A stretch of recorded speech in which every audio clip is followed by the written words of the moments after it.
And 72% of the time the market goes up. And the answer came to me. And that's when I developed my chart. The answer came to me is because, just like Caterpillar, when they pull their money out, you get out.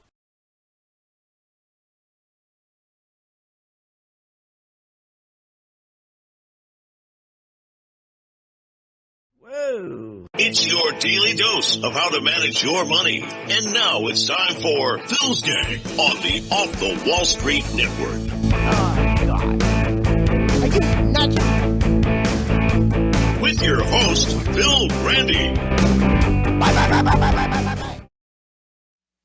And welcome to my podcast today. Thank you. I'm Phil Grande. Well, the market's having a problem.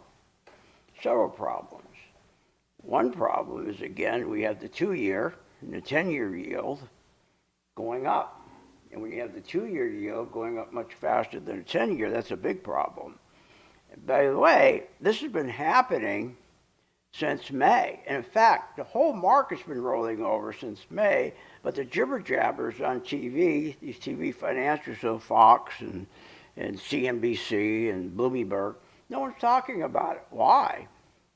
Well, after all, they don't work for the folks who turn in every morning with their coffee, see what the market's doing. They work for Wall Street. Wouldn't it be nice if people only understood that, especially traders? They don't work for you. Why would they work for you? You don't give them any money. Their job is to keep you happy. Their job is to make you optimistic. And what happens? Wall Street gets rich because you keep on clicking and clicking that mouse. Buy. Commissions keep going up. But there's a problem with that. For 30 years, each year of those 30 years, retail investors lose money. 85% of retail investors lose money and have been losing money each year for the past 30 years. What are you, nuts? It's the truth. Because one, they don't know how the market works. Two, they truly believe when they turn into CNBC in the morning, you're getting the truth, and they're nice people, and old Becky there, the Doris Day of our time, right? Is so nice, and she wants to help you. And you write down the stocks everybody talks about. It doesn't work that way. So, for the past 30 years, every year in, year out, and they do it every year. And they keep doing it, losing money. They just don't get it. Now, retail investors have absolutely no clue that I said the entire market has been rolling over since May. They have no idea. Now, again, you would think that CNBC and Fox Business and Bloomberg would tell them. Well, why would they? As I said, there's no advantage to that. They don't work for you. They work for the big boys on Wall Street. They want to keep getting those commissions. Now, remember, 45% of the trading money, 45% of all the money that goes into the stock market each day, I think about 1 trillion changes hands per day, 45% of that goes to tech. What are you, nuts? So most of it goes, again, to 4 chip machine makers, those 4 stocks, and about another 6 companies that buy the chip machines. That's it. That's the market. Nothing else counts. That's where all the money goes. I don't understand why when 2.8% goes into healthcare, why the heck people are buying healthcare? When 3.2% goes into defensive stocks, why would you be in those? It makes no sense. But the retail trader has no idea what's going on because he doesn't learn. He doesn't want to learn. As long as he can turn on those TV programs every morning and got his pad and write those stocks down, he's going to get rich. Now, the biggest problem is that 2-year. And it's been going up much faster than the 10-year. And by the way, that 2-year, the problem with retail traders, they don't follow any rules. If they followed the rules of yield, they would never get in trouble. And there's some simple rules. I'm going to give you a couple here and see if I have them. Okay, I mean, this is amazing. If you just follow these rules, you should do okay. You should be making money just like the institutions. You know, the institutions rarely lose money, and professionals very rarely lose money. So you got to remember, I caught them right here, thank you. Okay, so tech-only rallies, if you think about it, when the 2-year drops faster than the 10-year. If you would just follow that rule, the retail investor would just follow that rule. The tech only rallies when the 2-year drops faster than the 10-year. Here's another rule. Tech only drops when the 10-year sinks faster than the 2-year. So that's pretty easy, isn't it? So if tech only rallies when the 2-year drops faster than the 10-year, and tech only sinks when the 10-year sinks faster than the 2-year, how can you be losing money? 85%. Now the 2-year, if that's going up faster than the 10-year, that's the nightmare. The 2-year is a nightmare anyways. That's the one that's a killer. Because that interest, that hits everything we do. Credit cards, automobiles, student loans, everything. So, except for housing. So the 2-year, when it rises faster than the 10-year, you got a problem. And that means, I'll give you another rule. Multiples contract when that happens. And here are the stocks that get hit the hardest. Banks, tech. There you go. Those two big guys get hit the hardest when the 2-year rises faster than the 10-year. Now, what's more important than banks and tech? Now, then you have industrial materials and consumer discretionary. Okay, that's it. But the two main ones, tech, banks, and let's use economy stocks, industrials. If you only paid attention to those rules, you would know when to buy them, when not to, and when to short them. But they don't. They don't. They have no idea. They depend on these 3 networks, the TV jibber jabbers. So tech and banks, okay, have been getting hit since May. Now the banks has been the last one to start rolling over. Why? Well, because they got lucky with oil. But did they really get lucky with oil? No. Oil has been going up big time. Now, if you think about oil, and I want to correct some numbers I gave you yesterday because it's very difficult to get the right numbers for this year because the year's not over. And oil's already hitting $95, or $90, so you got to average everything up. But let me give them to you. And this comes from the government's own forecast. U.S. oil consumption in 2025, okay, this is just for the United States, okay, is 7.5 billion, all right, barrels. It's $69 per barrel. That was in 2025. That price is now up 40%. But the consumption is the same, 7.5 billion barrels per day. Now, so that's about a 40% increase in price, but yet nobody said they need more oil. So the jibber jabbers are telling traders, the retail trade, go in and buy oil. Look, it's going up. But the institutions that drive the market, the big institutions, they're not in there buying oil. No, why would they be? Because they know that the only thing that's driving oil is the headline number. It's the headlines, not what usually drives oil. People want it. The economy's booming. Factories need oil. Economy's booming. People are flying all over. Airlines need more jet fuel. But that's not what's happening. The economy sucks. Matter of fact, we're going to be hitting pretty soon, I think, a recession. So, again, oil is not doing anybody any good. These headlines, I should say, that's been pushing oil up to $90. And for people who buy and hold forever, if you're buying oil today, you're going to get crushed. Because the first time Trump, and it could be any day now, He's going to turn around and say, we're sitting down with Iran. They begged me to sit down. I'm going to make a beautiful agreement with them. It's going to be the most beautiful, beautiful agreement we've ever seen. It's going to be a new memorandum, but this one's going to be more beautiful than the last one. And oil will go back to what price? To where the demand is. And what was the demand last year? $69 a barrel. That's a far cry from right now at $91 a barrel. Someone's going to get hurt, that's for sure. So we got a problem with oil. Now the trader, the retail trader, is getting clobbered. He always does every year. It's only professionals and institutions that make money. I mean, why would retail traders keep trading when they lose every year, year in, year out, 85% of their trades?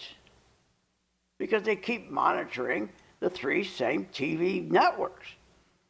Now, while retail is pouring money in tech, bank stocks, okay, they had no idea that oil, for example, because it's going up, is artificially pushing up the bank prices. That's a real big problem. Well, Wall Street's not going to tell them that in the morning. Becky's not going to tell them that in the morning. Hey, look at the oil price. We're around $90. They're going to tell you to buy. Look at oil. Buy before it hits 100. So, again, every morning when retail investors tune into these three garbage networks, they don't care about you. CNBC doesn't care about you. Becky doesn't care. I know she seems like a nice person, but she doesn't care about you. She's a witch on a broom, okay? She's there for money. She's got to get advertising money coming in. And how they do that? To make sure you're confident that oil's going to keep going on, banks are going to keep going up and keep buying banks. So this is crazy. So they don't care about the truth. So now the other problem with retail, not only are they pouring money into tech stocks, and they're pouring money into these oil stocks, I mean, that's a bad idea.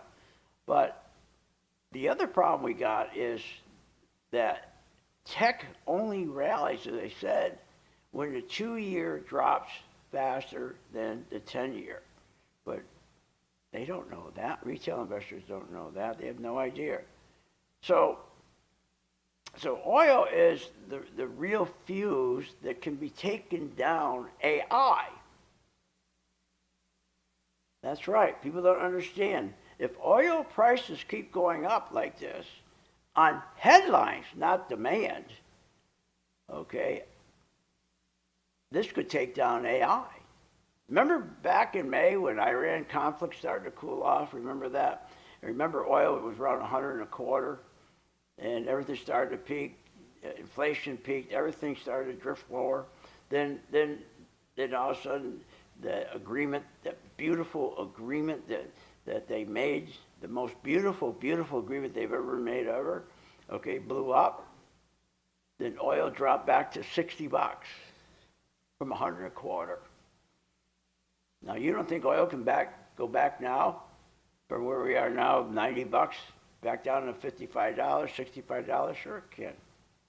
So if oil, again, pushes up now around $100, it stays there for a while, for a little bit while, for a while, I can't talk, for a while. The next step is going to be near $200. That's how it works. I mean, but it's got to stay there for a while, between 100 and 100 and a quarter, not move. Then you know we're in real trouble. And if that happens, a recession, boom, will hit us. Big time. Inflation will spike again. And what little demand we now have for oil will be just collapse, be gone. So Trump needs to put boots on the ground right now and get this over with. Finish this. The longer the conflict keeps dragging on, the recession will hit. Energy prices spike. Interest rates then spike. Companies start cutting back from full-time to part-time till you get no time. How many times we've been through recessions? We know what they are. Financial markets crack and drop. So high oil, high inflation, high costs, people stop spending. We've been through this in 2001, we've been through this in 2008, and guess what? The retail investor doesn't know what's going on. And CNBC, Becky, all of them, they're not going to tell you the truth because their job, right, is to make money for the big brokerage houses. Make sure you keep clicking that mouse. And then when they make all that money, they bring the money back to CNBC, back to Fox Business, back to Bloomberg, and buy advertising. So, as I close here, remember this. 45% of the money that goes through the market, okay, all that money goes to tech stocks. There's 700 stocks in the market that we work every day. There's 5,000. Out of the 700, there's only 12 that's holding up the whole market. No more. The last thing that's propping up this market has been banks. Go take a look at the indices. You'll see what I'm talking about. IWM will warn you. IWM will be the first one to roll over. IWM will always tell you it's never been wrong about a recession, never been wrong about a crash. Never. So he's got to finish this thing. Finish it now. Get the boots on the ground. Stop this bombing. You can't win wars from 30,000 feet, or otherwise we are going to be in a nasty recession, and it's going to be really hard to get out of. That's why I told my members to start buying a little bit of gold again, miners. We started to buy a little bit of miners this week. We bought a little bit of silver this week. Doing pretty good, going back up. I don't know how long it's going to keep going up. But as long as yields keep going up, gold's not good. See, yields is what killed gold. Yields. Okay? And again, when you have that 2-year, just remember, if you have that 2-year yield going up faster than 10-year, that's bad news, okay? Very bad news. But gold, in the long run, is going to be the best ever. It will be. I know we got a hit on gold, but if you know how to short, it doesn't matter. Isn't that a beautiful thing? When you know how to short, it doesn't matter when stocks go down. When gold went down, it didn't matter because we're shorting it. Silver goes down, we're shorting it. Copper goes down, we're shorting it. If you don't know how to short, you're screwed. Nobody's that good that you can just pick stocks and they're always going to go up. Okay, so that's it. So the golden rule, if you're a trader and you don't want to learn, always know that, again, the tech stocks will only, I got the rules right here. I follow them every day with my members. Tech only rallies when the 2-year drops faster than the 10-year. Tech only sinks when the 10-year sinks faster than the 2-year. The 2-year rises faster than the 10-year. Then again, that's the big problem. That's what we're seeing, okay? That's the most important scenario. So if you join my gang, you get the whole list of the different situations. If the 2 does this and the 10 does that, all these different scenarios, there's about 10 of them, you'll always be on the right side of every trade. Okay, let's just hope and pray that Trump goes in and finishes this thing off. Because if he doesn't put boots on the ground, we're not going to win. He's not the kind of guy that's going to pull out and quit. So he's got to go finish this thing before a recession hits us. But learn how to sell short. Learn how to follow the yields. And it doesn't matter because you'll always be on the right side of the trade. Right now, again, remember, when I close out, I'm not making this up. 85% of traders, retail traders, never make money in the market. Year in, year out for 30 years. That's the truth. What the hell is going on? Why do they keep doing that instead of learning? Check it out, philsgang.com. Thank you for listening. We'll see you tomorrow, same time, same place. Hope this helped you out a little bit.